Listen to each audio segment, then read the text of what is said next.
NCP তাদের আমরা যেটা প্রত্যাশা করছি যে আমাদের প্রতীক শাপলাতে আগামী নির্বাচন করবে। তাই অন্তর্বর্তীকালীন সরকার অলরেডি অন্তর্বর্তীকালীন সরকারের যিনি প্রধান তিনি ঐক্যমত্য কমিশনের প্রধান, সেখানে সেকেন্ড প্রধান হিসেবে প্রতিনিধিত্ব করছেন প্রফেসর ডক্টর আলী রিয়াজ।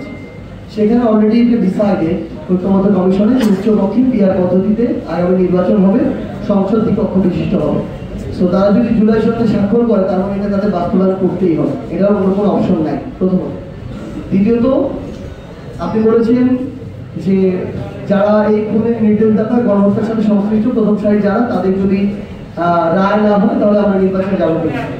আমরা মনে করি আমাদের আন্তর্জাতিক অপরাধ ট্রাইব্যুনাল বলি, আমাদের বিচার বিভাগ বলি, আমাদের অন্তর্বর্তীকালীন সরকার বলি, তারাও তাদের জায়গা থেকে এই গণহত্যার সাথে সরাসরি জড়িত এবং এদের নির্দেশদাতা যারা, তাদের রায় তারা প্রকাশ না করে, রায় না দিয়ে, কার্যকরের পথে না যে তারাও নির্বাচনের কথা বলবেন না।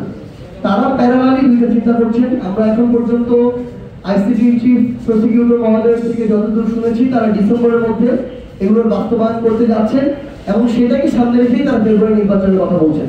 আমরা আশা করি তারা তাদের ওই প্যারালাল রূপরেখা একসাথে কাজ করে যাবেন। কোনো একটা যদি লেন্দি হয় তাহলে আরেকটা লেন্দি হবে অটোমেটিক। এনসিপি এবং বাংলাদেশের স্বার্থে আমাদের এনসিপি এককভাবেও আগামী নির্বাচনে যেতে পারে, কোনো অ্যালায়েন্সের মধ্য দিয়ে নির্বাচনে যেতে পারে। তবে যদি সেটা অ্যালায়েন্স হয় তাহলে সেটা হবে একটা ইলেকট্রাল আন্ডারস্ট্যান্ডিং। এনসিপি, জাতীয় নাগরিক পার্টি এনসিপির নামেই নির্বাচন করবে। এনসিপি তাদের আমরা যেটা প্রত্যাশা করছি যে আমাদের প্রতীক শাপলাতে আগামী নির্বাচন করবে।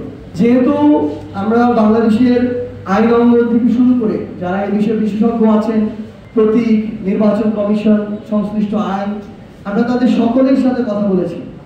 শাপলা প্রতীক দিতে আইনগত কোনো বাধা নেই।